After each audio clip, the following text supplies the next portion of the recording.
Habang Leslie mga amigoy, by the way, ako rin sa Forest View Homes.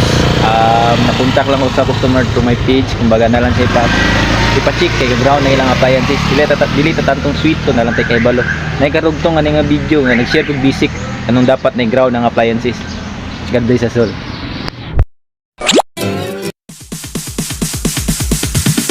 Sorry ass DJ.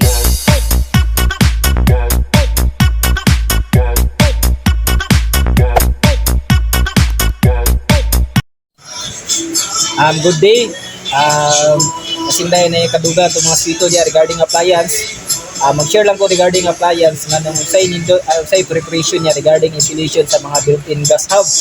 Parehani is 3.5 kilowatts sa consume current. Kasi preparation sa installation. Kani mong good siya is na-issue ay na-concern ng customer taga ground daw yung existing niya nga ni.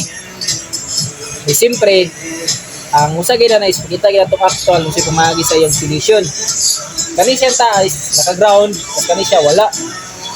Ano may tabo, kung wala ground, kani mo siya is 3-prong bell plug. May ground leg kasi yung source na yun. Pakita na to ang actual, anong dapat nasa ground. Kani ipansak na ako sa wala ground. Wala na siya ground ha, kani nga outlet, kani nga 3-prong duplex outlet. Yun ako. Diba, nagsiga na. Tapos gamitan itong T-spin.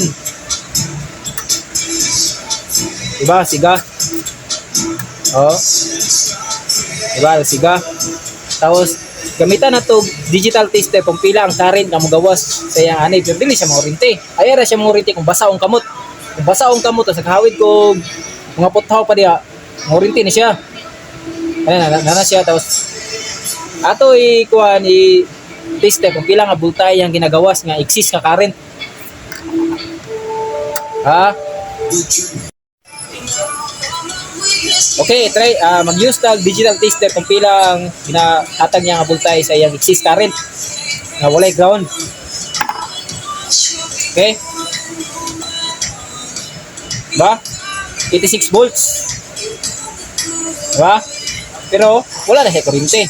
Pero kung nagbasa ko ang kamot o sa kahawid kog mga bakal diyan, kuryente ni siya. Pero init na siya. Function naman siya ni current. Yung plate. Diba? Ganun dapat siya na ground. Ako ni Hawi dire. Diba? Walay supply nga nagawas. Pero kung walay ground, 90 volts. Pero kung may ground, walay supply. Diba? Mo nang regarding insulation na yop na ko. Regarding insulation na it must have a proper grounding para katong exist nga current. Kaya anong na-exist current, stainless na siya. Ang katong mo niyang supply ito naka-attach mo din sa yung bakal good. No, dapat katong exist nga current naman ni siya i-connected dito. Ang exist nga current sa yung bakal, padulong ito sa ground.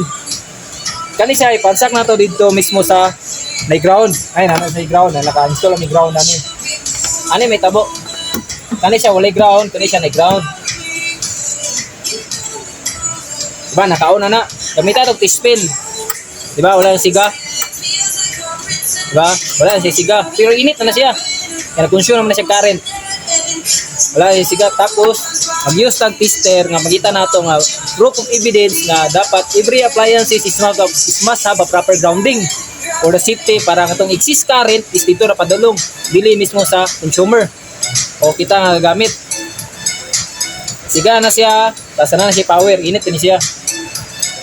Tapos, gamitan itong tester kung nabay na-exist na current. Diba? Wala. Wala exist na current. Unlike atong walay ground. Diba? Na-exist current.